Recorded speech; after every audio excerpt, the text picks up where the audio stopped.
Alrighty, everybody, welcome back to the Ferda Shores Podcast, episode number 2. This is Timmy's Coffee, aka Ryan, or Ryan, aka Timmy's Coffee, however you want to go about it. Joined by my co-host here, Zedge.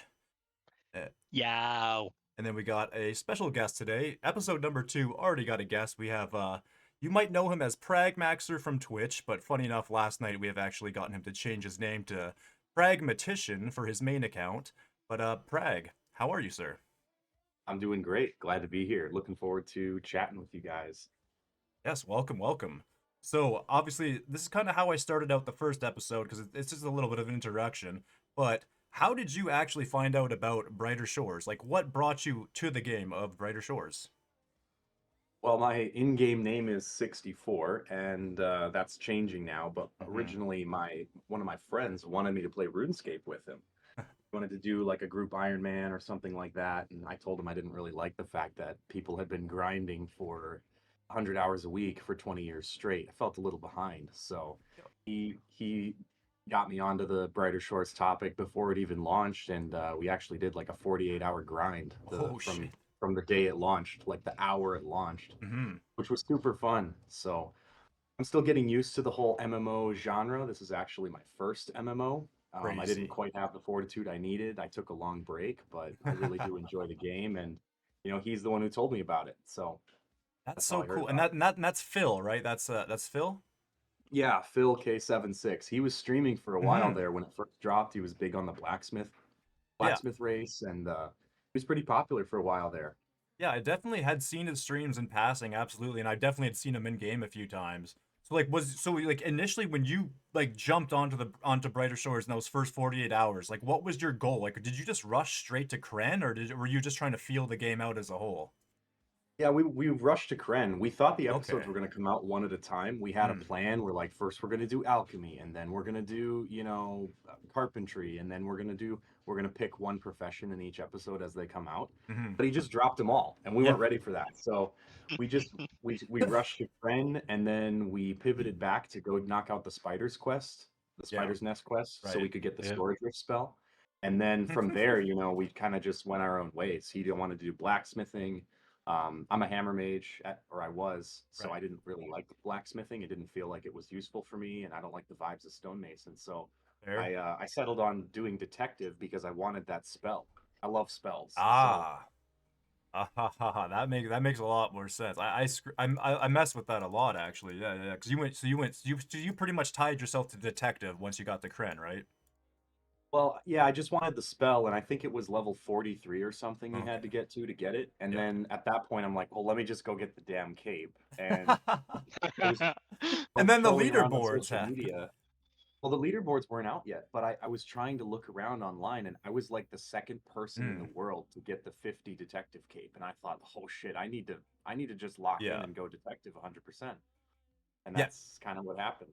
Yeah, because I think I was yeah, and I was either the first or the second to get the 50 Fisher cape, and yeah, that just gave me this huge dopamine rush of like, I think I should just keep going to 500, I guess. Yeah, It's yeah, I get that completely. I still didn't exist in the game. yeah, Zedge LOL. were you still playing Maples? Like were you still playing Dude, Maple I no, Story, bro? I was IRL, like I was job hunting at Oh, that time you're too. just screwing And I'm around, just yeah. on a private server, bro. Bro, that's Yeah, just chilling. crazy. Yeah, because Zedge missed out on over a month. Like, while we were just like, holy shit, this is the best game ever. Zedge still hadn't even logged in yet. That's crazy. Yep. God, that is absolutely You wild, gotta man. secure that name 37, man. I'll keep D- 64. You could be Dude, 37. I'm looking for it. Hey, if anyone watching this podcast has the name 37, yo, hit me up. My What's the That's name's so bounty on Zedge. that username? Revolt. Shoot, at 37 this gold. point, that's so it could be funny. anything at this point. Shoot, just That don't is get me for everything. Plus, I'd have to make a trader too. Yeah, true. yeah, that's crazy. Yeah, Zedge doesn't even have a trader account right now. That's absolutely wild. Yeah, I But don't. It's still in hope port. It's got like it's sitting on 8 gold right now. Yo, if we could do some type of, I give you 8 gold for that name, by all means. Shoot, oh god, yeah, that's yeah. I'll speed run my way to Chronopolis. What's the saying? It takes take some loans off of somebody. Yeah. Yeah, Okay. yeah. Small loan of a couple plat. Yep. I think Honestly, if you don't have premium and you haven't logged in for an entire year straight, your name should just automatically get the hashtag and become I a said symbol. that's what I I said to agree. Zedge. I said that to Zedge. I said, yeah, even if it's a year, I said 2. I think 2 years in of inactivity.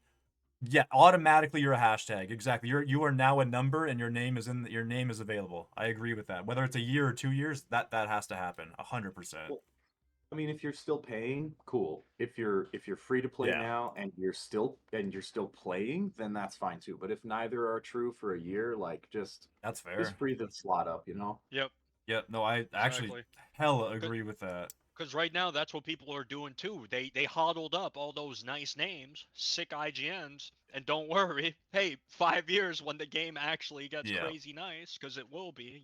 That's just the way things are yeah, going. People are gonna be like on all over the place. Hey, I'm selling this name. Do you want it? If so, yo, yeah. cough it up. Yep, that happened. That's exactly what happened with OSRS. Like literally, like the minute the game had an established economy, like after God Wars and all that stuff got introduced, and people actually had gold, people were coming out of the woodwork going, "Yeah, I got this name, 400 mil." Like I was like, "What the Hmm. fuck?" Yeah, I got this name, a bill. It's like, oh my god, yeah, no, bro. You're literally What are making the a. You're odds that making. when the what are the odds when the game goes live that we all get hashtag early Hmm? access after our usernames and they all Oh my become free again? gosh, man. Oh my god. It's all that's the thing. It's always a possibility. It's always a I don't think they do us dirty like that, but damn, they could. They could. I think it might be good for the game to do something like that to not reset people's progress, but also make a distinction between like live Yeah. 1.0 players and early access players. I've been thinking about that a lot. I think just kind of like archiving the leaderboards, or making a separate leaderboard system or something.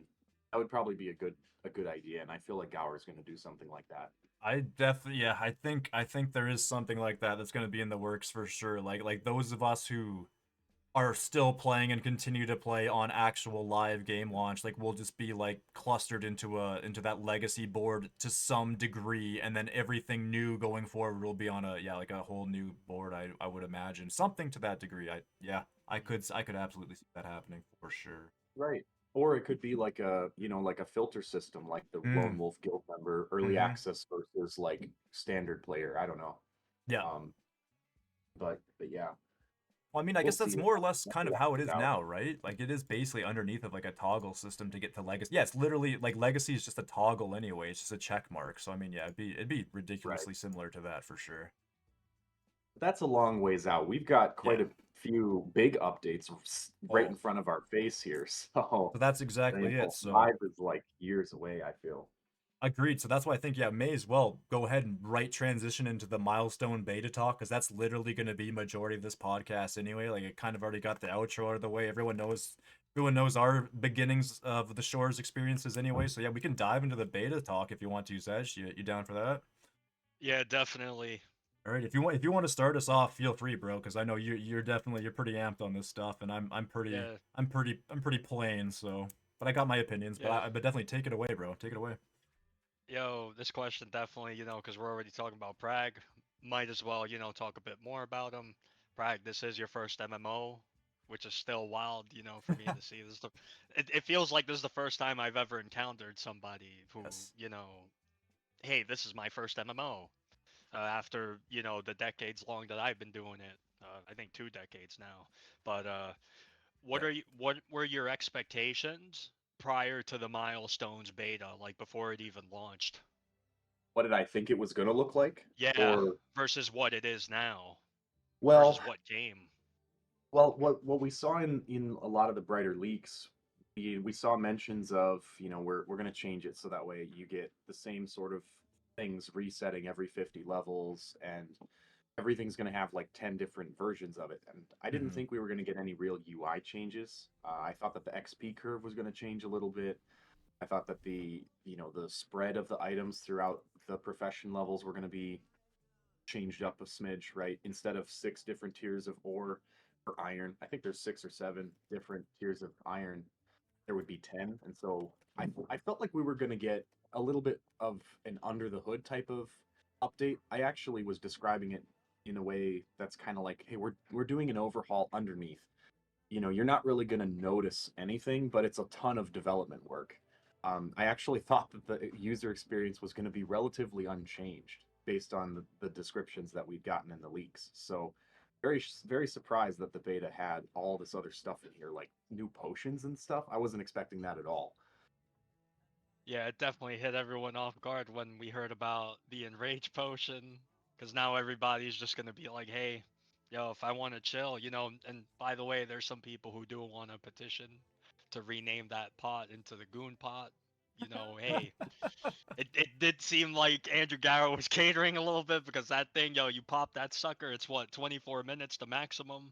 That's a lot of good AFK time. And I also do know that there was a change recently where you would get logged off, but now they made it so that if you pop that potion, you're still in the game, for those 24 minutes.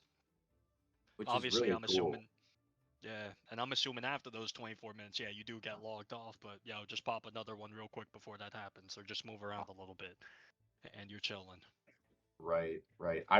That's another prediction I got completely wrong. I was sitting here thinking, combat's kind of AFK right now, and maybe that's going to change and become a very active training skill. Mhm. There are Hmm. more AFK professions and less AFK professions. Like you're not going to AFK forager too much, but you can AFK levitt pretty hard. Yeah. And I was worried that combat was going to be less AFK, that you were going to have to hit special attacks and maybe move around or something. And so there was a part of me that thought maybe I need to go get combat up really high before it's not AFK anymore. And then clearly we went the complete other direction. So my instincts on where the game's going are kind of 180 right now. Yeah, yeah, and definitely, after seeing all these changes, once again, I was not expecting to do these many changes. I was expecting it to be a simple UI change, maybe a couple numbers being moved around. But it's like, nope, psych, we got all of you. We made sure that we justified all this time that, we spent undercover, whatever it may be, to deliver this, monumentous beta for you guys, which has been pretty nice. And Prag, I guess another question for you too is what is one thing that you absolutely did not expect to happen in Milestone Beta that hit you by Let's surprise? see. The thing that caught me the most off guard. Let's Hmm. see. That's a good question. Yeah. I knew we were going to get a small like tweaks to all the different professions. I think that the thing that I was most surprised by was the ability to like reset entire professions or episodes to different milestones. I didn't really understand the reasoning behind that. That that still baffles me. It's not even a feature that I would have ever dreamed up. So everything else I was kind of was shocked to see all the new content, the new activities and those kinds of things. I knew we were going to get new variants, right? Instead of 7 items that, 7 tiers of an item, you get Yeah. 10 to fill out all the levels. I didn't Yeah. think we were going to get new stuff, but that doesn't blow my mind too much. The thing that really shocks me is that milestone reset, because I still don't fully understand why I would ever want to do that or how it works or what the benefit would be.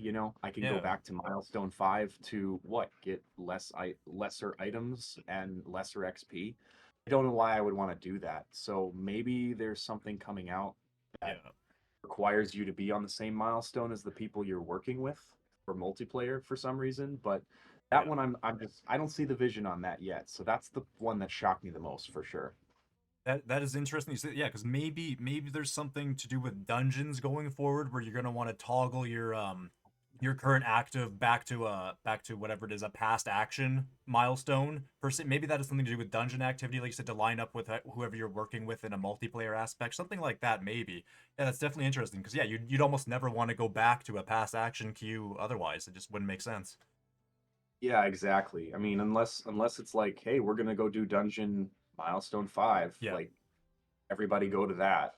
I just don't see the benefit right now, unless you really need to like stack up 50,000 of a potion or something that you don't have the alchemy level for yet. Like your forager's way over leveled and your alchemy's still low.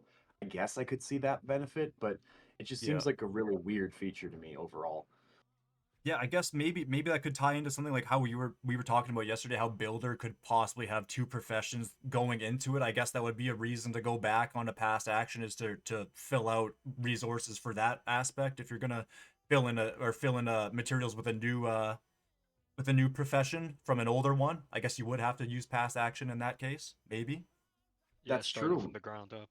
Yep. Yeah, Yep. that's true. Yep. Or if you maybe maxed Forager and then suddenly bones get kind of Mm. grandfathered into that, now Mm-hmm. you want to go collect Mhm. all the bones, Yep. it's kind of annoying to click past action all the time. So maybe them still tweaking things or adding new episodes is actually the reason for that. That would be a good explanation. Yeah, that actually, yeah, that slightly ties that one in for sure. Yeah, absolutely. And then I guess the other thing is, I mean, now that we're kind of on the combat thing a little bit, like what about faux packs? Like, what is your take again on faux packs per se, Prag? Did you have like a gripe or a good take maybe with faux packs?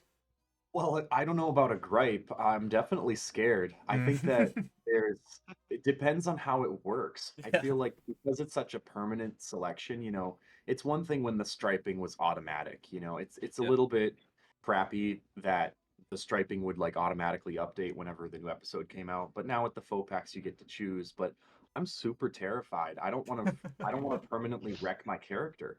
So, and the reason that I'm thinking about this is combat enemies, you don't really do it for drops. You get like money or some peanuts here and there.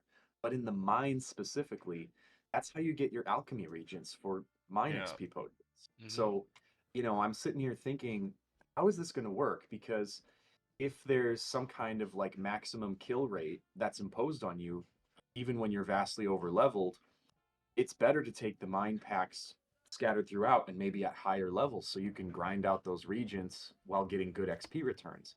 But if there's not, and let's say two people max combat, one of them picked the mind pack super late, one of them picked them super early. Well, one player can get way more regions per hour, and there's nothing that the other person can do about it. So I feel like the faux packs, I'm just terrified of painting myself into a corner, and I need my fears quelled before I'm not going to be picking a faux pack until like multiple months have gone by and I've been reading wiki guides and stuff. Like, I'm very scared of screwing up my character. Yeah, I Yeah. totally understand that, especially given the chat that you had with Mysticalia the other day. Like that makes sense. Like you guys had a really good talk about like how like what mobs should drop stuff. So like she's definitely somebody I think we should get on the podcast going forward as well for that sake. Dude, I'm going to found the Mysticalia fan club. Number one fan, dude. Number one fan. Hell yeah. Well, I mean, I think she was the first person to max combat, if I'm not mistaken. So Yeah, there they you go. were. Like, it kind of, yeah. She definitely got some really good takes on combat for sure.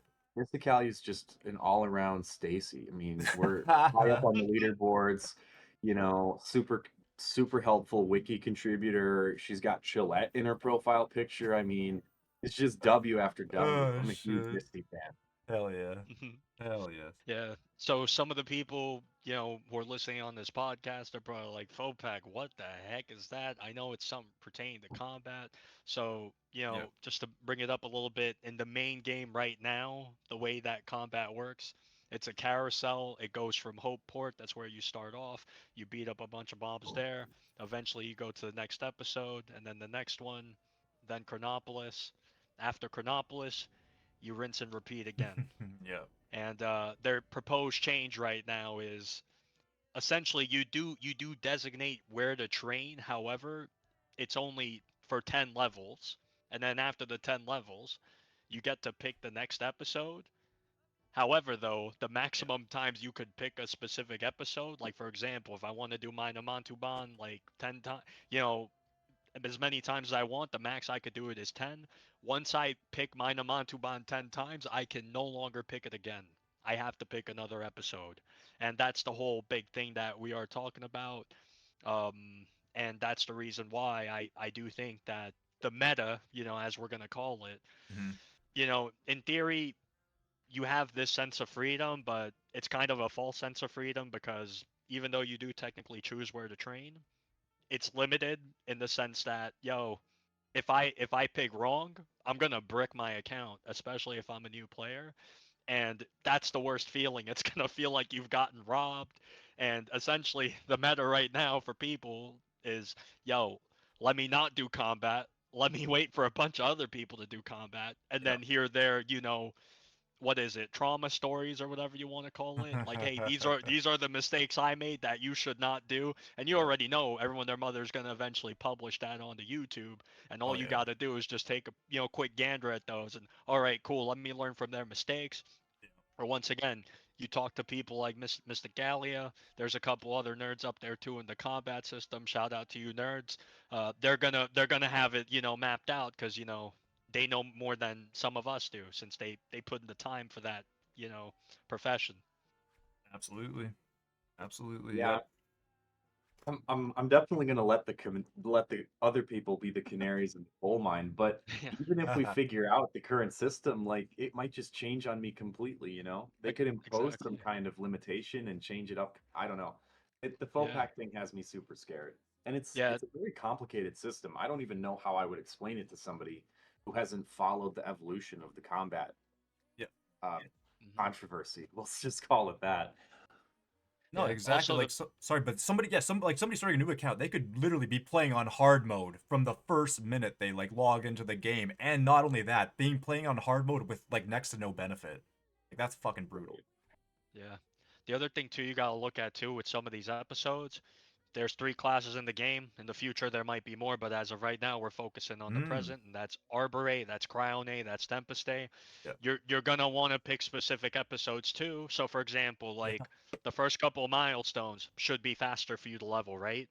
So, yo, if I'm like, I don't know, any specific class, I'm gonna be like, yo, let me get rid of the episodes that I'm weak to. Yep. That way, it's easy street. The rest of my milestone, what was it, milestone 10 grind. Right, And right. Imagine coasting through easy faux packs early on and then hitting like the worst ones at the latest later, levels. Oh, yeah, and that's why I I'd be feel like, curious to see. go ahead. Go ahead, sorry. Oh.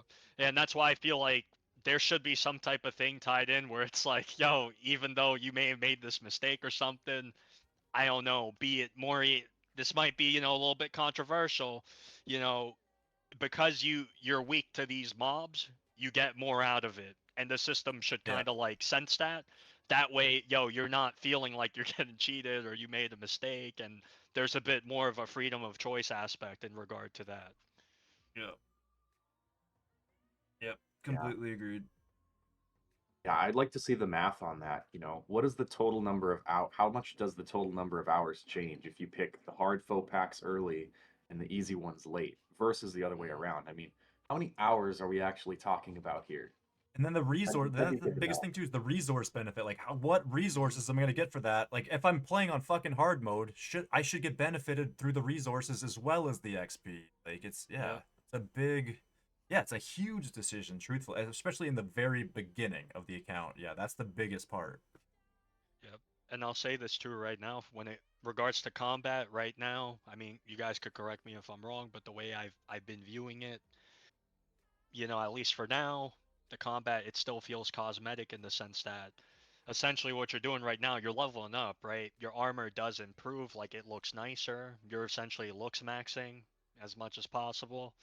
And after that, there's not really a benefit because it's equalized in a way where, hey, if I'm Yeah, 1,000 combat and I'm beating up on a level 20 combat mob, I'm still not going to be one-shotting the thing. Like, it's still going to take me a bit of time to kill it because of that system they have in place. yeah, yeah. It does. You're right. Yeah, it does feel. Yeah, yeah. You're right. Combat feels cosmetic. Yeah, fuck. It kind of does. A little Yeah, bit. we're not sure if it's going to change, the next milestone phase, but as of right now, that's what it feels like, and that's why it's kind of like, Yeah. don't really look to rush into combat right now. Like, do a bit of it if you want to, but like, there's no purpose for you to rush 2000. My apologies. Milestone 10. Yeah.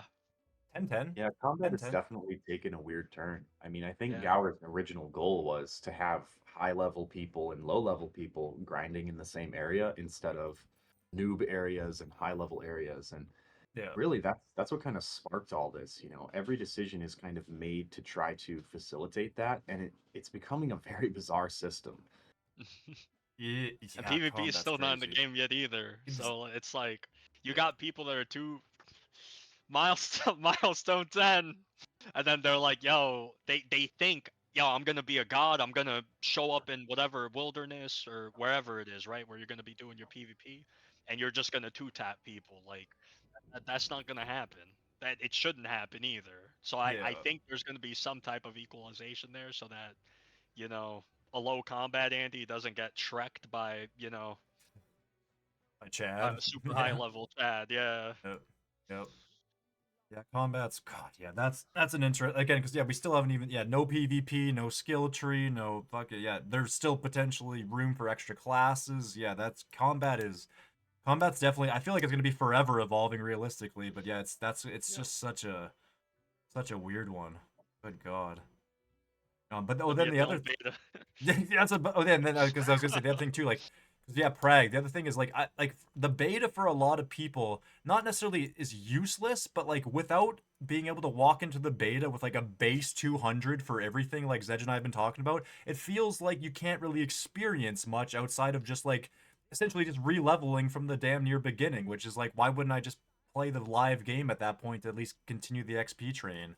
Yeah, without having 200 base, you can't really test further methods to see where you want to go with the game. You're just kind of you're just stuck either playing the live game or just figuring it out off of other people's info.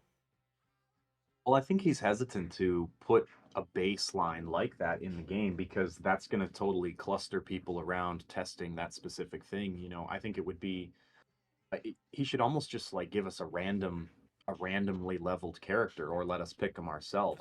We don't want to just test Yeah. the level 200s. We could say, all right, give me a Yeah. little bit of alchemy, max my fisher, minimize that, Okay, kind of yeah. let me mix and So if you match. could like toggle like customize what levels you were going into the beta with per se.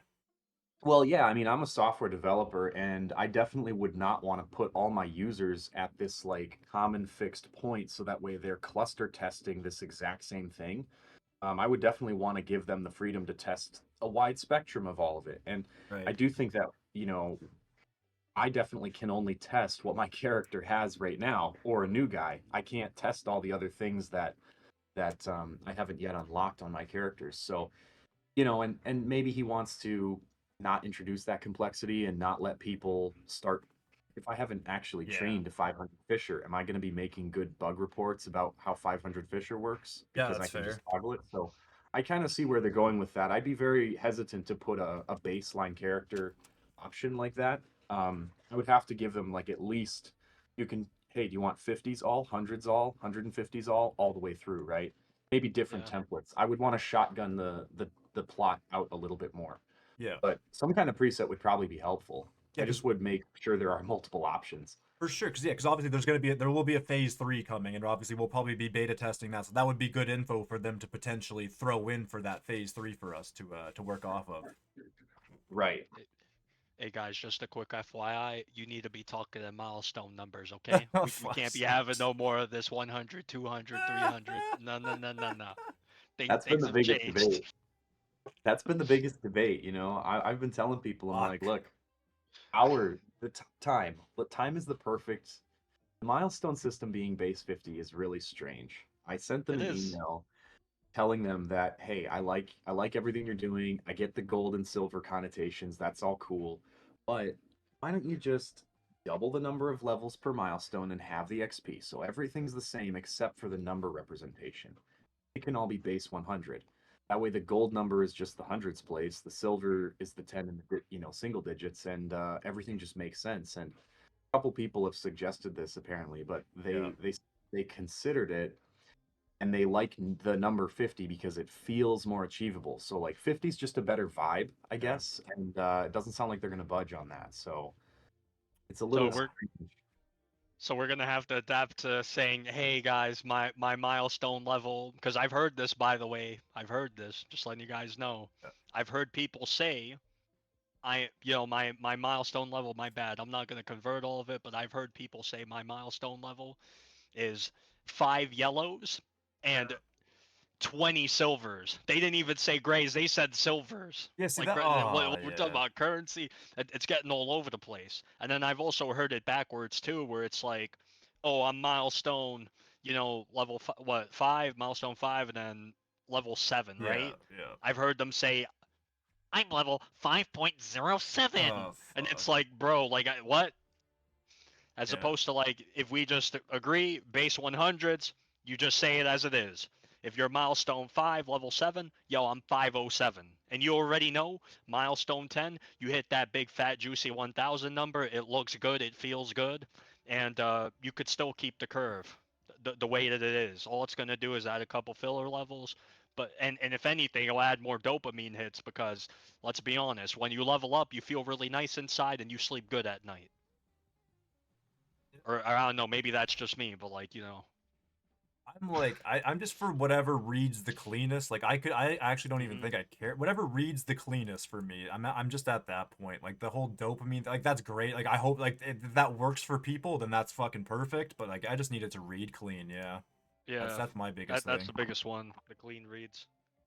Yeah, I mean, regardless of the decision, I think what's inevitable is that people are just going to read the number Mhm. like it's a Yeah, hundredth number, you know. it is. Yeah, Level 375 is now milestone 7, level 25, right? that's And right. people Yeah, are Yeah. yep.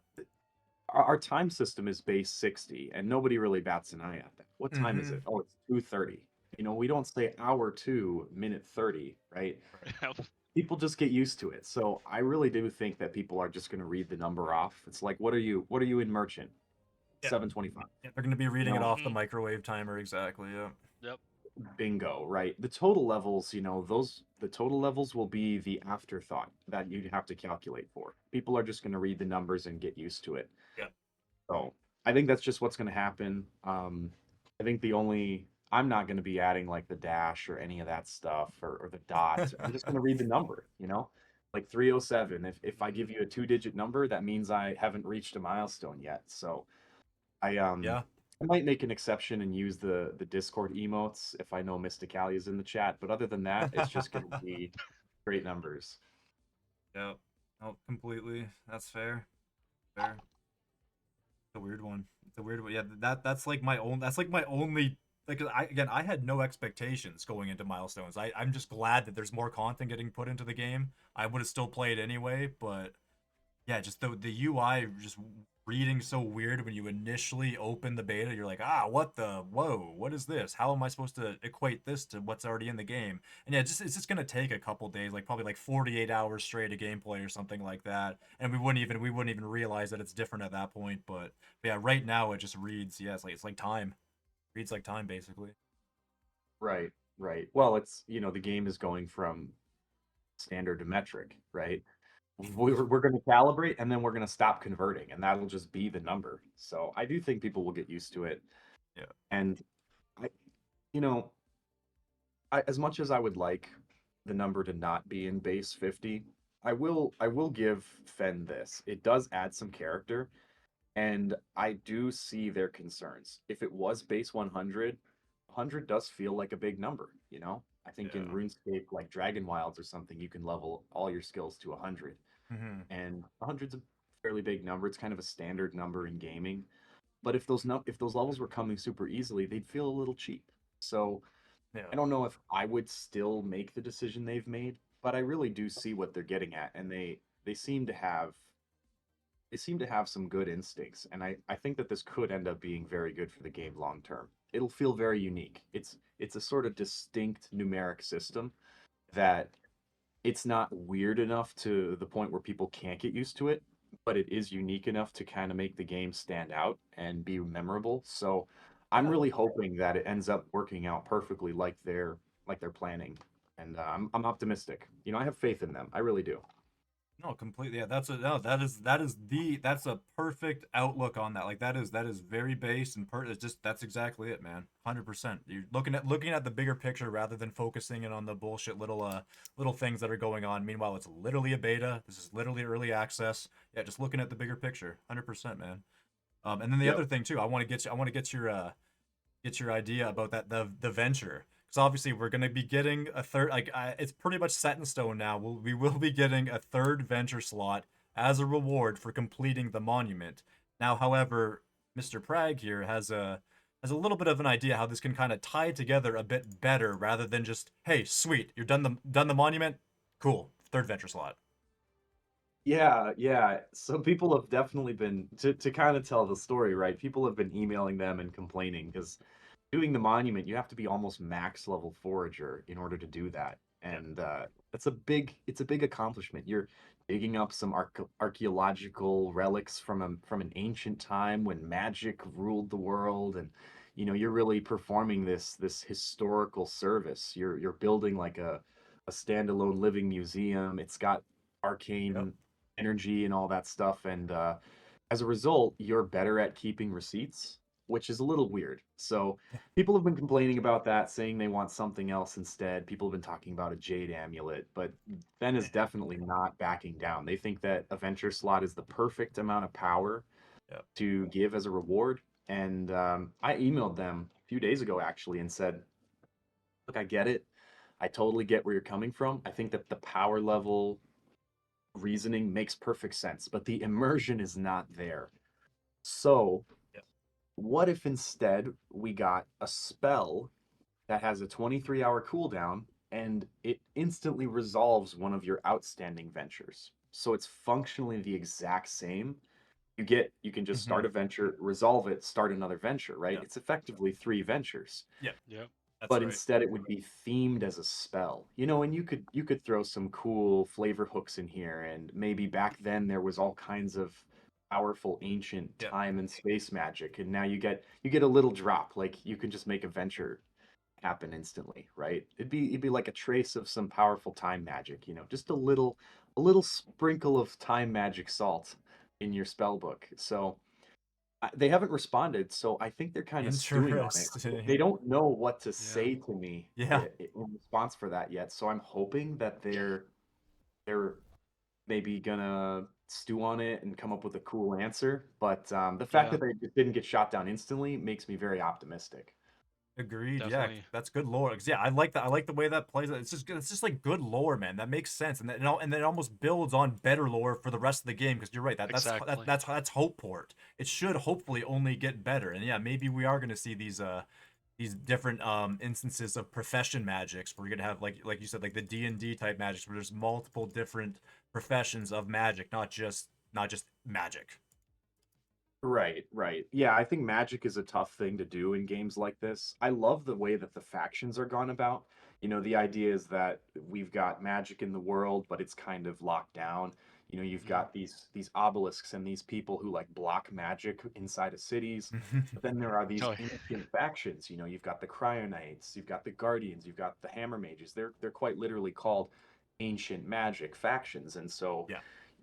I think it would be really neat if there's something that is a precursor even to that that's related to some kind of time manipulation, right? And that would open up the doors for you to write some quests or do some lore, do some side missions, main story missions or something that let Yes. you Holy go back and tap into the lost Cryonite, the lost Hammer Mage knowledge, so you can actually yeah. be a proper Hammer Mage or Cryonite. It could feed right into the faction that you are. You could need to see through the veil a little bit, go back maybe 10,000 years or something, and access some lost Hammer Mage knowledge, some lost Cryonite knowledge, and that could be what sets you apart from the NPCs. You're sort of restoring a faction that's been lost to time. And so I think that'd be a really neat way to go about that, and this could be that very first hook that just kind of spirals into all of those things. But I don't know. yep. No, I like that because you I can could sit here unique and you That's share great. ideas like all day uniquely. long. I love Dungeons and Dragons, and so I like to just tell stories and come up with lore ideas all the time. I fucking love that. Yeah, because the gives factions just this unique ability, a unique ability through magic. Yeah, like it's not just that magic's there. It's the unique abilities of magic for each faction. I mean, God given, they could just give like a spell where it's like, hey, this spell slows down your potion for this long or whatever, like whatever, which gets you an extra 3 minutes of potion or whatever. But yeah, no, making it a lot more unique per faction, I would, dude, I'm all for that.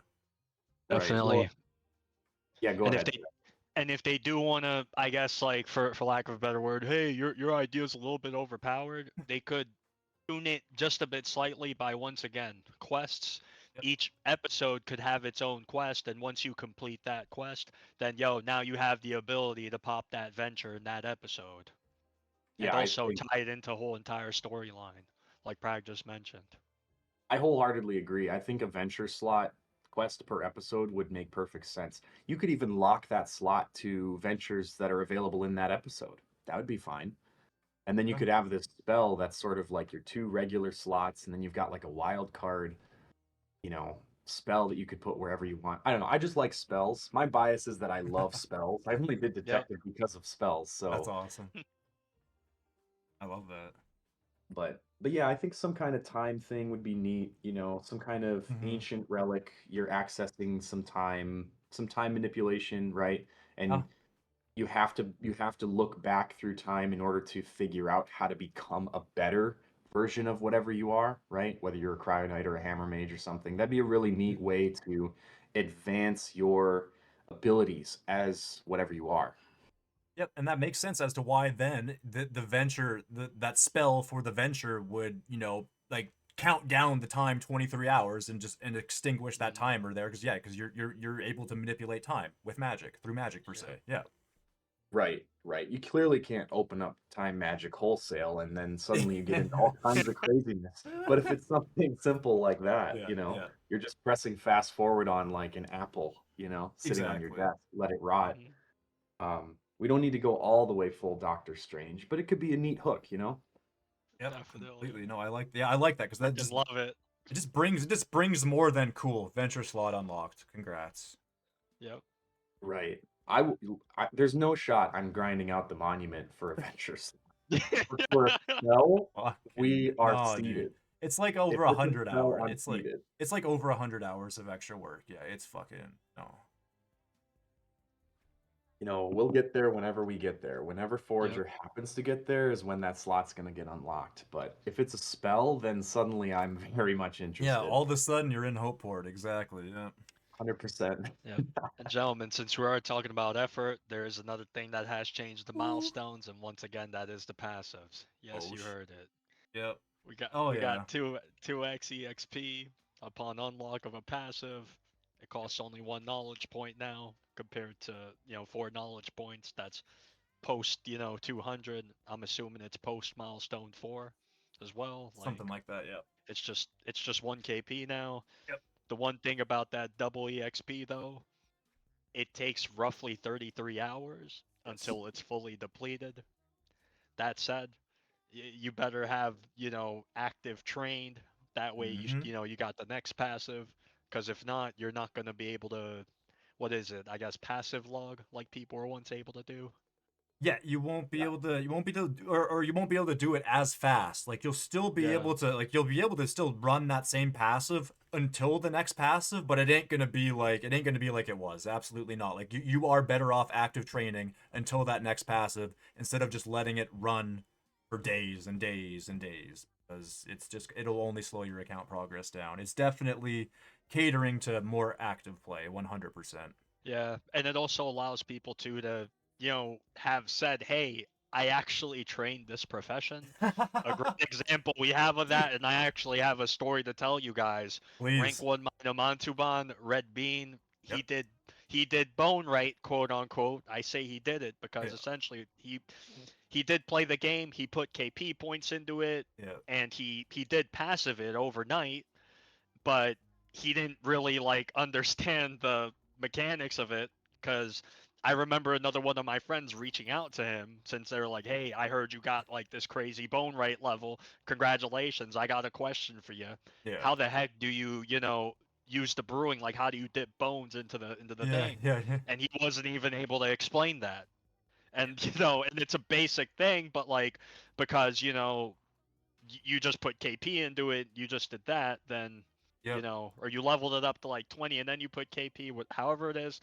But like, you don't have that muscle memory enough to talk about it Yeah, you don't because, have the knowledge experience. You don't have the actual knowledge experience. You put knowledge points into something without actually being knowledgeable about it. Yep. Yep. yeah, Exactly. That's why they're fixing that for the better. Yeah. Like it's like, oh, I'm so knowledgeable. I'm gonna put knowledge. No, fuck. You don't know jack shit. You're just leveling up with nothing in your brain. Yep. yeah, yeah. And That's that brings me funny. up to the other point too. Once again, we had this happen literally with Bone Right, and I keep bringing up this monster because it Yep. did happen. I saw it with my own two eyes. Yep. I did calculations because I was freaking racing for this dang thing. And I was like, yo, could I make it in time? That was essentially the question. Yeah. Could a guy who grinds up all of Hope Forest and then is like several days behind, could he catch up to all these folk that are like 300 plus? Mind you, his Yeah. bone rate level's level 1. The answer did end up being yes, but you know, I Yep. had to go literally out of my way for that. And it's Yep. going to be the end of those people who could just passive their way through and end up on the leaderboard for top 20, which Agreed. And I that think is healthier for the game too. no, it absolutely is, and that's why I didn't even mind. Yes, dude, Jojo logs in. Hey Timmy, grats on not or 500 AFK, and I knew he was talking about fucking bone right. I knew he was like, congrats on 500, but I knew that. It's like, yeah, I deserve that. I did that. I did that on purpose because I it was my one thing I actually got to fucking abuse in this game before it was gone. Was yeah, how OP passives have been the last year. Yep, and I do think also it does suggest that future professions may end up following that bone right model to some, capacity. Will it be, hey, you need to do the entire Hope Forest or whatever new episode or old episode may be in order for you to train this profession? Yep. May not be that deep, but there are going to be prerequisites to train some of these skills, and you may have to go back, post 500, or my apologies, post, milestone 10 to go ahead and take care of that. Yep, yep, and that's why it's funny too, because yeah, Prag wants to do Builder in this next episode, but I think you might have turned him off with this whole like feeding 2 to 3 professions into just the one. Oh fuck. No, That's Well, I'm not I would. convinced. Yeah. I'm not convinced. I think you're all wrong about building. we we'll see what Tell us, happens. tell All I us. will say though, definitely, expect things to not be as easy, right? Like, don't come in thinking, oh yeah, it's only gonna be one profession and I'm chilling, I'm all good to go, or oh, all I gotta do is worry about Stomo and I'm good. It could be that way, but it may not be that way. Just be open to that idea that anything that can go wrong or that can happen will happen. Yeah, no, I think My predictions we're tend riding to the carp be room. 180 degrees wrong, anyways. So as long as I don't crash out and quit, we're good. Like I'm happy to keep. I'm happy to just True. keep making like. I'm like the Jim Cramer of Brighter Shores. Oh fuck. That's funny. That's a good way to put it. Yeah, yeah, just casually adapting. I'm here. I'm here. Yeah, I thought it was going to be this, but it ended up being the total opposite, and I'm still happy. As Yeah, long as yeah, I I'm can still. cope, we're Yeah, going to be fine. yeah, yep. And that's the biggest thing to remember when you're going for these big leaderboard races. Yo, try to think a little bit, right, with the approach, but don't overthink to the point where it cripples you, and then you're like, yo, I'm done. I'm done with the race. Screw this. Like, just keep going. That's the biggest thing. Yep, completely. My new policy is I'm not going to check my leaderboards until I hit max on Yep. anything. That's a good thing too. Fuck yes, Out of dude. sight, Fuck out of mind. yes. I I love that. remembered learning that. That's It's the meta. That's best the thing meta ever. game. That's the new Mhm. metagaming. Let's fucking go. True. Let's If go. if you're working your ass off and your rank just slowly trickles away from you, then there's nothing more. There's nothing worse than that. Yeah, yeah, that's right. Exactly. That's fucking Putting in demoralizing. overtime and your pay is getting docked every Yeah. day. Great demoralizing. Yeah. Oh gosh. Oh man. Oh man. What was I getting? Oh yeah, and then so obviously talking about the passives too. Like so obviously now, obviously last episode I had been like, well, if they're not gonna mention how they're gonna distribute the KP if you're already maxed, literally maxed like knowledge points into passives and already 500, like how are they gonna sort that? Like I was thinking silver obviously because it was the obvious option. It's right there, Mhm. but instead now they're gonna be returning those knowledge points through things called knowledge point pots, essentially knowledge point potions, which give you a 100% knowledge point boost for 14 minutes. And so essentially, every single knowledge point that you had gained past 200 that was extra will be put, yeah, into those potions. So you'll be getting a pretty good kickback depending on how many knowledge points you actually did put into passives. I think my account, I think TimmysCoffee's getting 169. I think Hellfire's getting 116 potions, and I think Ferda's getting like 70 or something like that. So it's actually quite a bit of knowledge point pots, and obviously that will be very beneficial to that whole gap that we have now for passives that we need to active train. That'll actually help Mhm. that little gap a little bit more.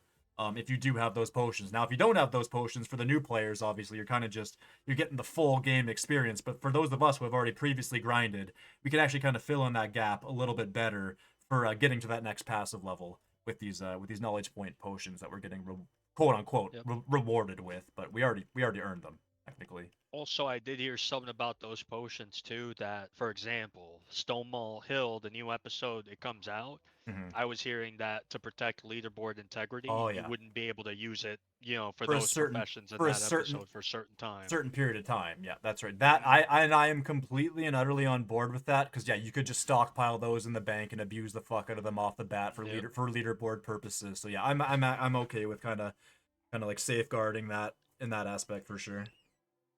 Yep. And we already know that this is every game, for a matter of fact. It's not just Brighter Shores. If there's an opportunity, people will gladly take that opportunity. They'll turn that, inch into a mile, and into that 1,000 miles, 100%. That's just how it goes. Yep. People will, if it's there, it's in a lot of people's eyes, if it's there, it's meant to be abused. Exactly. Exactly. Yep. I'm not even gonna drink mine. I'm just gonna wait till I get a player home and put it on a shelf. Be a nice legacy decoration. Fuck, there you go. Yep. Nice little bottle of milk. Yep. I got that with some of the mind potions, because you guys remember when they made them changes? Yeah. I remember still you got said some of that. those. Yeah, you have a that's legacy pod Legacy essentially. potions, Yeah, a yeah. legacy potion. Oh shit, I love that though. I love it. Hey, since we're talking about potions right now, Oh shit. there is one thing that I do have to bring up. I wouldn't.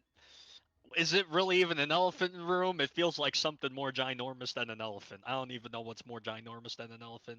That said, it seems like alchemy over here is literally the greatest profession in the game, like by a landslide, just because of all the influence it has for every other profession.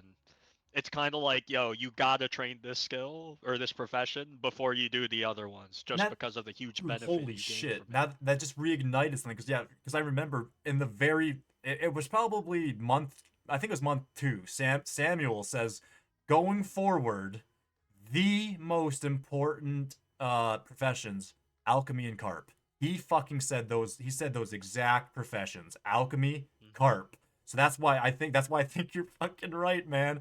Because not only was carp for bone right, carp's gonna be for fucking builder, man. It will be. Exactly. It unfortunately just will be. We can cope all day that it's not going to be, but it absolutely will be. And yeah, alchemy is just proving to be widespread across the entire game itself. And now, carpentry I think is kind of whittling its way in there as new episodes drop. I think it's alchemy and carp. And like I said, Samuel fucking said that. He literally said that out of his mouth like last February, like a year ago. So, and that's why I jumped on. What do you think I did on my alts? Alch and carp. I have them maxed. So, yep. GG. Alchemy was already the strongest profession in the game. By far. It's just nudging its way further up on the S tier already. So. Oh god, yeah. Just those getting luck more pots, and more powerful. Yeah, I don't even know if we talked about the luck pots, but those luck pots, dude. Oh, those are actually OP, legitimately OP. Very. Yeah, it bypasses like the entire need for Mantubin, does it not? I mean, you're getting to an extent. Other than having a weapon crafted like immediately in front of you, like that's cool. That's useful. But yeah, getting the dopamine of like the drop, that's exactly. Yeah, that's a little different. And you just chill there, because once again, you Goon pop a rage pot, goon pot, Yep, goon pot, you're luck gooning pot. your way all the way to milestone 10, and you're also getting drops along the way. Dude, I'm gonna be lucky gooning my way to 2K, baby. I'm a lucky gooner. I'll be totally honest. I really don't think it makes sense. I really think the luck pots should make you more likely to craft a higher tier weapon, and enemies shouldn't even drop weapons. We're really I'm okay with that. Invalidating the weapon crafting professions. You know what, fucking Prag? Thank you for saying. I agree with that too. Like they could just scrap it from combat as a whole and put it straight into professions. Oh, cool. Now I'm gonna get a potential chance for a double potion. Now I'm gonna get a chance for I'm trying to think of double I was gonna say double logs, but I guess for carpentry, your inventory would fit. Like there are definitely ways to make that work 100% just outside of combat for sure. I mean, just increasing the production speed. That's the Yeah, biggest one. there you And go. and that's another thing that we should be mentioning a bit. You got active boosts, and it's like, yeah, cool. Those are Yeah, tools, right, for the professions that's that right. are gatherers. But we don't have anything right now for the crafters. Exactly. Exactly. Yeah. Like there's gonna be like going forward with those milestones. Obviously, we're gonna have like based off of our milestone levels and whatever our tiers or whatever. They're like we're gonna have that XP boost, right? But yeah, but we're not gonna have that resource boost per se. And Yeah. that's where the luck pots could come in. Yeah. Or like you said, speeding up the resources because then technically you are accumulating resources faster. Yep. Yeah. Yeah. That Yeah, yeah there's luck. lots of cool things you could do with the luck potion, but I think the combat drops specifically are a big problem. One of the Yeah. reasons Agreed. that, you know, Philip K76, he was on the blacksmith race. He was a very popular streamer for a bit at the beginning. Yeah. One of the reasons that he doesn't really want to play the game, there are two. One is that there are no repeatable bosses at the moment, Yeah. because he loves bossing. But the other one is that he rushed blacksmith, and he feels like blacksmith is pretty irrelevant because you can just get drops from monsters. And so, if the luck potion was limited to just making you more likely to craft a high level weapon, and it didn't have any other impact on the game, Yeah. I think that would probably be the right thing to do. It doesn't really make sense to me that you can get weapons and armor from enemies that don't even have weapons and armor on them. It's really not immersive that way. So I think it would make a lot of sense if you can only get armor and weapons from either buying from NPCs at like low rarities, right? Grays or greens. Yes. Yes. Yep. And then Rest from beyond players. that, you have to craft them, right? That Yeah. would make I a lot agree. of sense. Yeah. So I'm with And that. and this is also as a minor Montauban graduate, class of, I even forgot. I think it was like July. Last of July. Uh, yeah, class of July. I did that whole grind, and yeah, I feel the same exact way as Phil. Like it does Yep. feel like it is useless in that regard, and also once again, like I'm a master craftsman, and this has always been my thing. It's like, I'm not just a new guy that ended up here. Why do I still have the same crafting speed as the new guy? Why can't I have a higher rarity chance of getting my purple? Something, Yeah. And once again, the luck pot, if it was used for that, as opposed to just, oh yeah, you gain drops faster in combat, I think that would be, a Way better more direction immersive. That's personally, so much more and way more immersive, bro. immersive. Yeah, that it actually makes sense. That makes complete and utter sense. Yeah, how that would work. Yeah, versus just yeah. Oh, I just got that fucking like I said. I think I said this in your chat. But I was like, oh, I just got that torso off a crow. Thank God that crow Yeah. had the torso on. Thank God. Yeah, yeah, like it's very non-immersive, and the weapon smithing thing, like I'm level 500 blacksmith. Let me try making 10 swords and I'll keep the best one. That seems a little strange to me. yeah, I would much rather that you can, you know, put the same resources back into like a green sword, turn it into a blue, do it again, turn it into a mm-hmm, purple, and then to go Yep. beyond that, you need the infusionist. That would make a yeah, lot of Mhm. sense to me. But yeah, it definitely is. It does bother me, right? And I'm not even somebody who's trained Yep. combat to a serious degree. Some people were kind of yelling at me when I was saying that take on my channel, and like, go try training combat. Like, you're gonna need the crafting professions. yeah, yeah. I get it, but perception is reality. You still get weapons from crows. That doesn't make Yeah. sense. Yep, yep. Yeah, like sweet. That crow was wearing an epic helmet. Damn, didn't see that coming. Yeah, yeah. If it was sharks, maybe, sharks spitting up some loot, Yeah. some helmets and license plates, Yeah, that'd be fine. I exactly, mean, But yeah, and it exactly. crows, makes no. sense too. Yeah, that's funny. That's Yeah, actually hilarious. certain monsters it makes sense for them to drop stuff, but every single monster that's a little sus. Yeah, that's why Agreed. To say the least. hail beasts in Hopeport should be dropping fucking leather or hides that we Mhm. can go tan. What the fuck is that? Why don't and Yeah. they don't period. Like that's crazy. Like Sabretooth do, but hail beasts don't. Hail beasts fucking should. Yep. Yeah, I think 100%. every monster should just drop some kind of resource. Yeah, I don't think them dropping money makes sense at all. No. True. Drop table rework for combat would be so fucking huge going forward, and like yeah, eliminating weapons and armor drops across the drop tables and actually putting in materials and resources that make sense. That's so dude, that is so much better for the growth of the game, like 100-fold. you could source every single hide in the game from a monster. You could tan grizzly Yep. bears, you could Yep. tan boars, like Hell you yeah. could source all of that. And you could get it from And passives everything else too. you Yep. could add some kind of magical region. Like Wendigos could drop apples or Dude, something. I have no idea. yes. There's a way Yes. to Yeah. tie all of it together.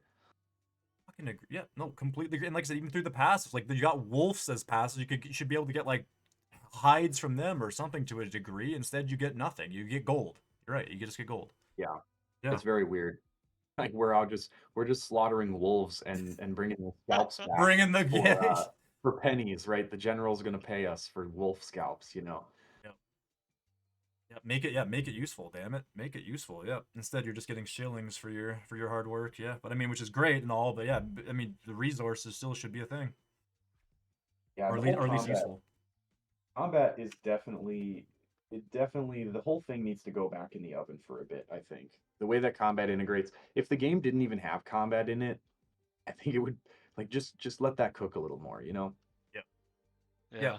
Yeah, I mean, I think that's how a lot of people have been playing, is as if combat isn't even there, because they want to experience combat when it's actually quote unquote good per se. So yeah, I mean, I don't think Zedge has done fucking any combat actually, like almost period. I've done a little bit of combat, Little but bit, little not too much. I guess majority of my combat experience comes from, dens. yeah. And it's funny because I do want to talk a bit about detective too. That Mm-hmm. said, I did run some dens today just to see, hey, how does this thing actually play out? Because someone did do dens, but their combat level was like massively high. And Yep. the way that detective works with dens right now is it's a fixed level based off the detective level. So that said, if you're a brand new player and if you want to go the den route, by the way, I would not recommend the den route.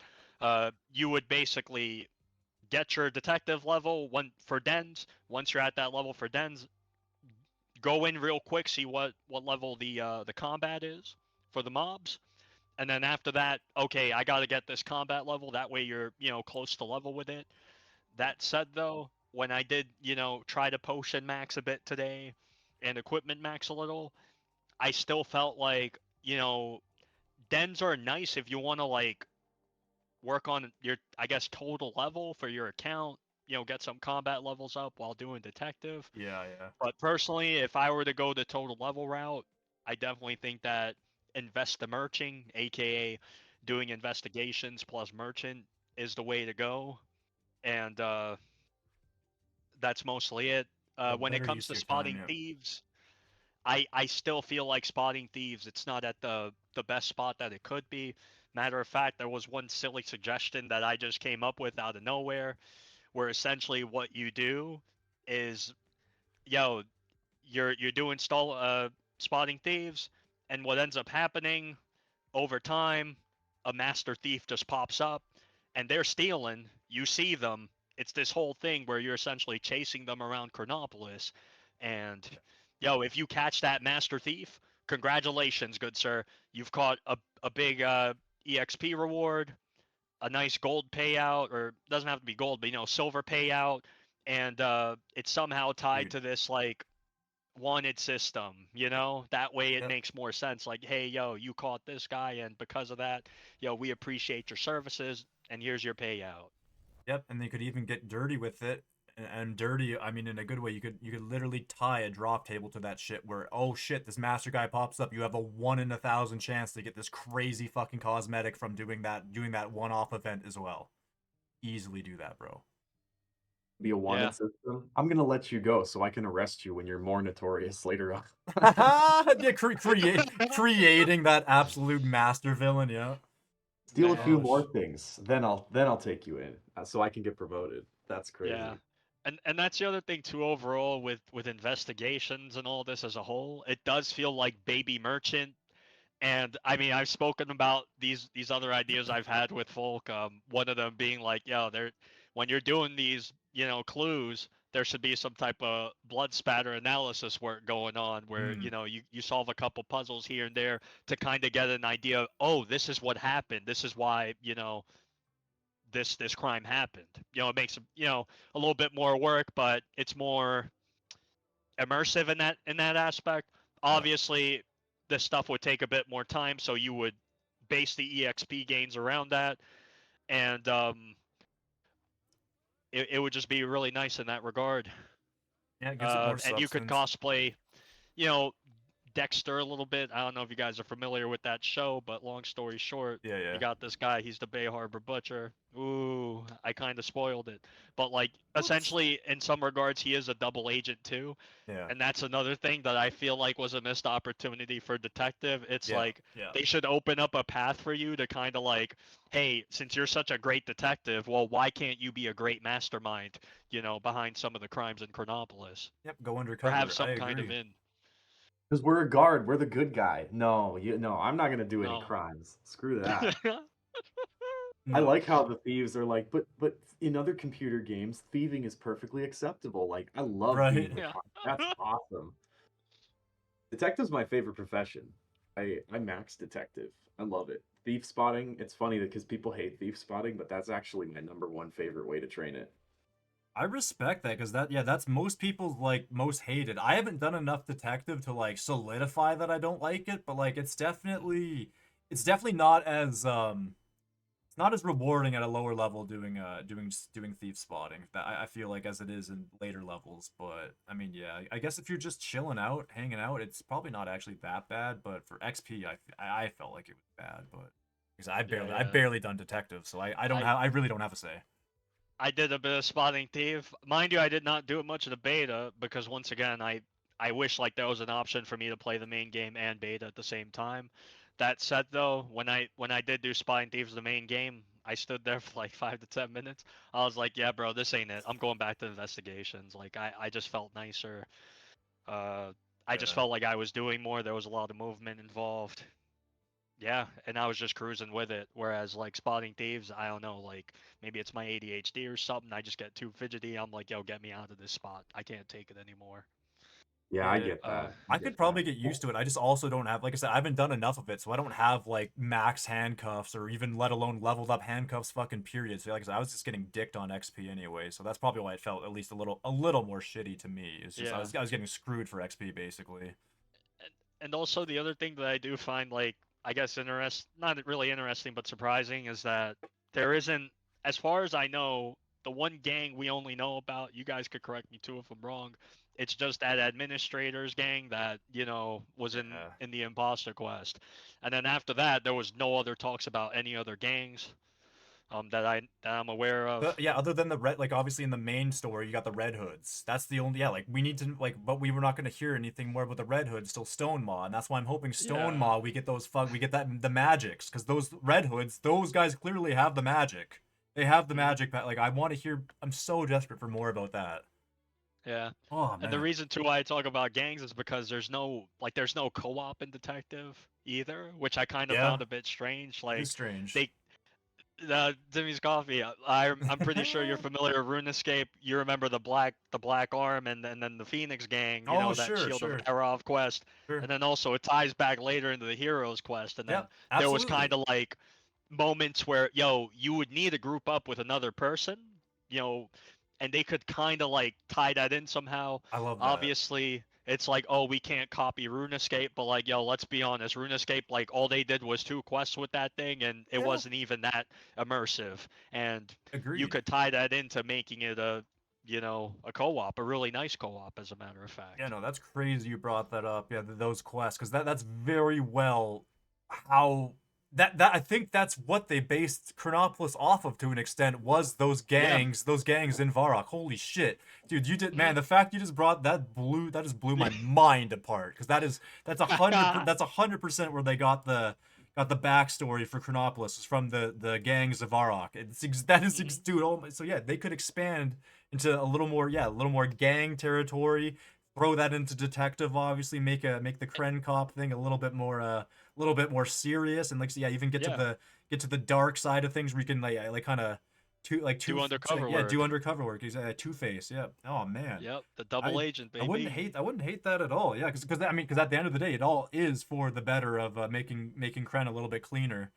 Oh Yep. man, oh dude, that whole RuneScape dude, that just blew my mind apart.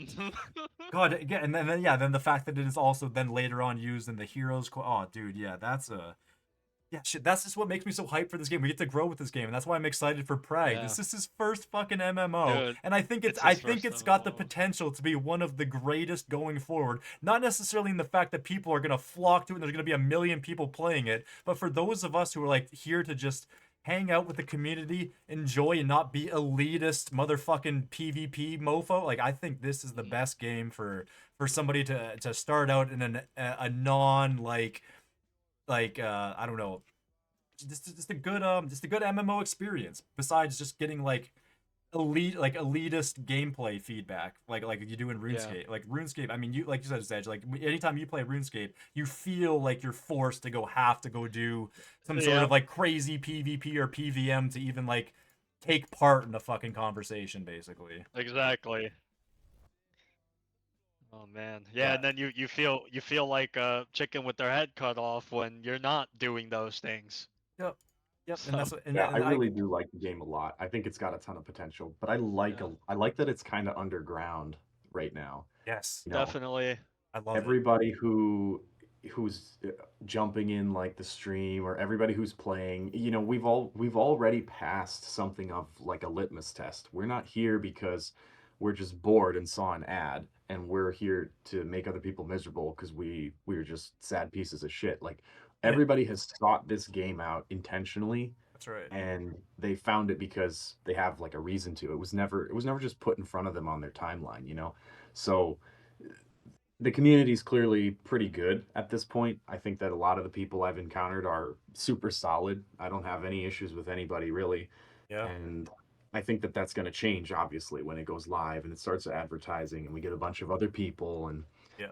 but the fact that it's kind of underground means that, if you manage to find your way here on your own already, then you're already cool. Yeah, Yep. it's Only for the exactly. It's kinds for of a bad reason. people aren't really there. Yep. No, completely. If you found this game, it's usually for a reason. Exactly, because yeah, a lot. I mean, obviously, I mean, it's been portrayed as the worst MMO from from popular YouTubers who haven't actually played the fucking game. Oh man, it's just like playing the game through to like just to Kren isn't playing the game through. It's not. That's just completing the main story. That's like opening up the game to now being played. And I feel like that's what a lot of those YouTubers have done is use the main story as their expressive like means to be like, I played the game, I'm gonna make a video about it. No, you fucking didn't. You did one quest. You did one quest. Hey, if they want to hate, that's fine. You can keep all that bullshit on whatever game you're playing. That's totally cool with me. Agreed. Yep. Yep, completely. Yeah, exactly. They'll be like, "That's the worst MMO ever," and then not only that, have barely played the damn game itself, and then immediately run back to their game that they're already comfortable with, and it's like, "Oh, so that's why you were just shit talking it because you actually don't care." Yeah, and I kind of I like it when people self-filter themselves out of games like that. Actually, I I kind of wish that the people who were really, really adamant, really up in arms about combat being separate professions Yeah. were maybe self-filtering a little bit heavier at launch. I'm Yes, not man. I'm not super opposed to combat being global, but I do feel like he was really trying to say like give it a shot. I think this is good for the long term, and he kind of caved to the community pressure. And I think a lot of the people that were really beating that drum, they kind of left. They didn't really They care. They all were left. just complaining. And Yes. like No. that he's sticking to his guns with this milestone beta, right? Hey, Yeah. this is the right event. This is the right reward. This is what we're going to do for the UI. I'm not going to listen to all of you guys. Mm-hmm. And not because I don't like you or anything. It's just that, people don't like to change. And the negative voices are the most likely to speak up. And so I really Correct. like that he's got that spine. He's not tied to some corporate board who's worried about PR points and bullshit like that. Yep. It indicates a lot of really good things about the game. And I personally wish that the combat professions had stayed separate. I think that would have been really cool. Yes, Yep. it's insane that, yeah, because dude, that was funny. As soon as you ended your stream last night, Zohan said that exact same thing, and every single one of us in the chat agreed. Not one of us disagreed. Not one of us said, I actually kind of like how it No, we would actually have all preferred to have seen how episodic combat played out. It's just those guys who initially played the game were like, oh, this isn't RuneScape. What the fuck? Make it RuneScape where I can't play. And then you're right, Andrew. Andrew tried to cater to that, and those motherfuckers jumped ship anyway. Exactly. Oh, that pains me so badly, because Andrew went out of his way to do that one massive change that fucked. It didn't fuck everything over, but it changed the outcome of the game that he had already been working on for 10 years. And everybody who had bitched about that, they left. They fucking left, man. And now those of us who are still here would love to still have episodic combat. We would love that. And it's almost too far gone now, which sucks, because I would kill for episodic combat. I really would. Damn it. It definitely had its problems, it deserved criticism. Mhm. But the problem is that all the people he was listening to at the time, they're the people who they still gripe about the current system, the striping sir. system, and it's Yes, like sir. it's not RuneScape, and they're going to keep complaining. And so I think that the episodic combat definitely could have worked. It needed some fixes for sure. The fact that you were basically starting over in terms of gear and had really limited quartermaster slots, that was a little weird. The fact that you were like a noob in doing the same thing, it needed to be tuned for sure. But I don't think that that particular feedback from the community should have been taken quite so seriously. He really tried to tell people, "Hey, I want you to give it a shot. I think this is good," and he kind of buckled, and I respect it. I really do. I don't think that he like, you know, I don't think that he was being spineless or anything. Yeah. But I kind of want to see where his vision takes us, and I'm going to provide my feedback. I love the fact that when I email them, I know that they're not actually going to listen to me unless they agree. I really like that. Exactly. Yeah, I honestly, I've gotten to that point too. Yeah, I've sent a few emails back, and yeah, you're exactly right. They're either going to agree with you or not, and I think that's completely fine because we're not the ones developing this game, but we're more than the fact that they're more than willing to at least listen to the feedback is more than enough for me. If they weren't even open to taking feedback, then maybe I'd be less inclined to wanting to even play this game as a whole. But the fact that they're willing to like listen, and like I said, and I'm never gonna have expectations about them having to take that info in and put it into the game, but just the fact that they're gonna listen and read it, that's more than enough for me, because that it just goes to show that they actually do care. And they respond. If this was a massive game with thousands upon thousands of players, they wouldn't be responding to every email. That's right. They would aggregate the emails, and then they would make a PSA about like some common things. And if the game was huge, then that PSA on social media would basically go viral in like a negative way, and they'd be less likely to even start saying anything. They would rather just not say anything. That's what these big companies do. When they get a bunch of feedback, it's better to just ignore people, right? Yeah, and Because then any just PSA, reaction, whether you put it in place or you respond to the emails or you make a PSA, it's just blood in the water, and the sharks are going to come. So I love the fact that this is underground. I love the way they respond to it. I got a personal email saying, "We like your idea. We thought about it, but we think this is more important for these reasons." And it was a copy paste that a couple other people have gotten as well. But I really just have a ton of respect for the way that they go about it, and the fact that it's actually owned by the person who cares. Yes, sir. It's not a CEO who's good at pushing paper. Like, this is the guy who's doing the bulk of the work, and that's how it should be. Yep, that's it. That's dad. Yep, that's dad up there. 100%. Speaking of one of the bulks of the work, because I did play the bait a little bit too. I did try doing a bounty. Once again, it was detective bounty, but it's just bounties overall. I did encounter some bounty trauma. The worst feeling of doing a bounty now is, if you just open up that menu and it's like, hey, there's an epic bounty or there's an uncommon bounty and it's gone, but you saw it was there. Yeah. It is the absolute worst feeling ever. That said, maybe there could be some kind of thing where it's like, you don't miss it as much, or I don't know, incorporate a chat somehow for professions, specifically detective. I don't know much about the other ones like cooking or whatever, or chef, but detective specifically, where someone could just be like, hey guys, just letting you know, I'm right at this board. There's an epic bounty right now. It's expiring. Once again, I do not know if we all get, for example, if I get an epic bounty on the board if everyone else also sees an epic bounty.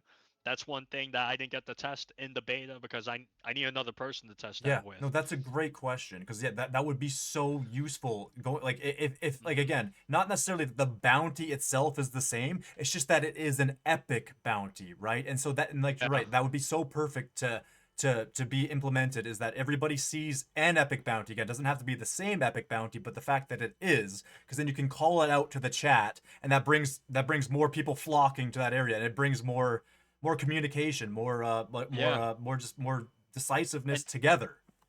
and people will, once again, because this is a whole thing, community aspect, right? Mhm. Hey, it just so happens to be a bunch of us are doing detective right now, or a bunch of us are doing chef, whatever profession we're doing. Yep.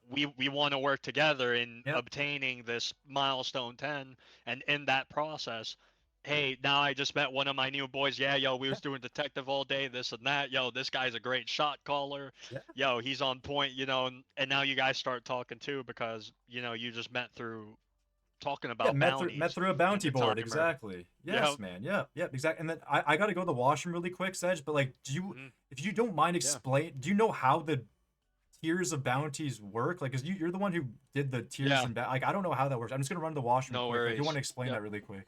You're good. Yep. Yeah, I'd So love to while hear how the coins and the XP change in yeah. quantities and stuff. So the coins, I didn't, fully check, but I believe it should be roughly the same. As far as EXP gains go though, the uncommon, aka the blue bounty, it gives you 2x of the EXP, and the epic bounty of the base, right, of the normal board, and then the epic bounty, it gives you 4x. So yeah, those epic bounties, those uncommon bounties, it adds that extra layer of like, yo, I really want to be on lookout for those. And I do like it because I remember while doing investigations right now, I would always try to gravitate to specific ones because they were just easier to do. I could turn my brain off, this or that. But this new system, it's like, yo, hey, I'm just letting you know this thing's here. Pick the uncommon one, pick the epic one. It gives you more EXP. You do got to go out your way a little bit, but it allows you to, explore differently than you would have otherwise because of that small little factor.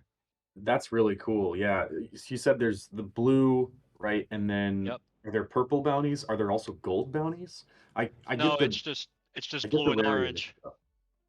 Yeah, the rare. It's funny you mentioned that too. It's very mixing, and I kind of wish that it went back to the old, like the rarities that we're used to. So, for example, back in the days, the grays, what would that be? The normals. The green would be uncommon. The blue would be the rare. Purple would be the epic. And then, later on, if you wanted to introduce legendaries, that would be orange. Yeah, that's the standard. That's like the Yes. international convention of Yep. rarities that, we should Yes. all just match Fortnite. Yeah. Right. Or Raid Shadow Legends. Fortnite, Yep. Raid Shadow Legends, World of Warcraft. Everything. You insert it. It's probably done it. Yep. And And that's why I was even it's been saying agreed upon. that's why I was like red, yeah, and then red can be mythical if you're desperate. Yep. Mm-hmm. Or, like a cyan with a Yeah. hollow effect, That's like that's exactly what I told Zed. I was like, that's exactly what I told Zed. I was like, something sparkle. I said something shiny. That's what I Something said. Yeah, shiny, something right. shiny, something fucking shiny for mythical. Exactly. Yeah, something Exactly. fucking shiny. So there Just so keep there are that basics. no purple bounties. It's only blue and gold. Correct. Blue Yeah. and gold or That's orange. really Apparently, yeah, weird. Yeah. yeah. That's That why is it is a cool little though that it weird. gives you that much extra XP. I'll be honest, Yeah. there are tons of merchant things I have not collected the albums on. I have no interest in going to the Cyclops cave at all, so I just never do those. So that'd be nice. It would shake it up a little bit. Yep. And it'd reward you for shaking it up a little bit, which is nice too. That's the Yeah. biggest thing to point out. Well, not shaking it up would be XP waste. So Exactly. it would be very cool if the bounty boards were actually server based instead of scope to each player, because Yeah. suddenly if the bounty boards are the same for everybody, you can almost get like a merch train going where somebody who knows what they're doing is like, all right, we're going to grab this, this, and this. Everybody else grabs the same. We all go Yeah. in the same routes. It becomes almost co-op because you're Yeah. training the Yeah. same Yeah. way. Yep. Yep. That'd be Yep. really cool. Yep. 100% agree. I'm with it. I like that. I like it. You see, these are ideas we got to get out there, man. Like whether they take them or not, these are ideas that should be put out there. 100%. Yep.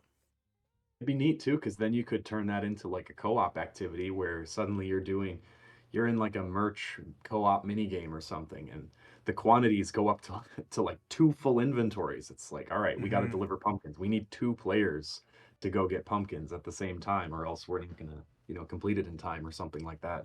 Yep. I like Yeah. your idea about the kitchen as well, All right, somebody cook the food, I'll run it. We're gonna play like Overcooked or Cooking Mama or something at That'll Brighter be Shore. the mini game for they're gonna do a mini game like that for sure. Definitely. Right, right. They'll do an overcooked mini game. I think that's actually been mentioned, funny enough. I'm sure it'd be something like that. Overcooked is super fun. I play that with some of my friends, and we take turns like being the head chef, and we do Gordon Ramsay impersonations. It's a blast. Yes, yes, chef. Yes, chef. Oh Yeah, shit, so I we love say, that. yes, chef, all the time. Somebody will like give some soup, and it's not done, and it's fucking raw. Put it back on. Yes. It's a Oh blast. my It's a blast. god, dude. Yes.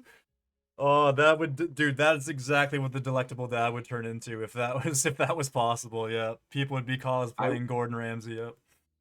For sure, chef would become super fun if it was interactive that way. Definitely. Yeah, it actually would be if it was even in the slightest bit immersive. Yeah. Oh shit. Yeah, as soon as I can get on a Discord call and, I'm working with other people making call outs on teams of 3 or 4, even 2 people, suddenly the game just becomes totally different. Yeah. That's when it just transforms completely into it's not like a solo grind anymore. Yeah. Exactly. And that's not like the game has to be that way. Like you're gonna have days where you're gonna want to go do those solo grinds, and that's why I love that it's all, yeah, it's kind of, it could be available to go do that solo grind or have the option to just be fully immersed in the community. That's why, yeah, I love games like that where it doesn't force you to do either one. You get to choose which one you want to do. I'm hoping that the multiplayer world events work that way. So they're time boxed. So it's Yeah. like, all right, hey, for June, there's a multiplayer Fisher event. Like, we got to get this in while we can, and maybe you skip the months where it's less of a fun profession for you personally. But, I think Right. that would be good because if you can just go do this all the time, then Yeah. that sense of urgency kind of goes away and it's a Yeah. little less magical. Yeah, you can tell because, yeah, Definitely. because right now what you're basically talking about is it's essentially community driven at the moment. Like that isn't in the game. Like because obviously through Pronus's Discord, through Brit as well, they're doing that profession of the week where they're getting everyone Yep. together to go do the same profession. That could just be in game. That could be. Yeah, Exactly. that could be. But yeah, right now technically that is community driven, which I fucking love. That should be a thing where, yeah, where the community gets together once a week or once a month and just goes to town on a profession. I actually love that a lot for sure. But and like I said, guys, of course we could talk forever, but it's been an hour and a half. Are we cool to wrap it up, or do you guys want to keep going? I don't. Completely up to you. Did we cover everything you wanted to go over in the milestone beta? Is there anything we didn't I touch feel like on? I think we feel like actually covered did. it a lot. Literally, Yeah. the last thing we were gonna talk about is what Zedge had just done, which was the like the Mhm. tiers of bounty board. So that was kind of just our last little tie up of everything. Yep, pretty Yep. much. Gotcha. Yeah. So unless you Yeah, have I any, mean, yeah. I was biting my lip, so I'm not going to talk about crime dens. I crash out hard whenever I talk about crime dens. So And, uh, leave that bullet point wrapped up. That's fair. yeah.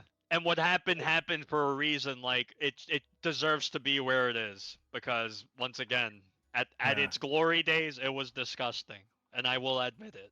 And Yeah. it I makes think sense.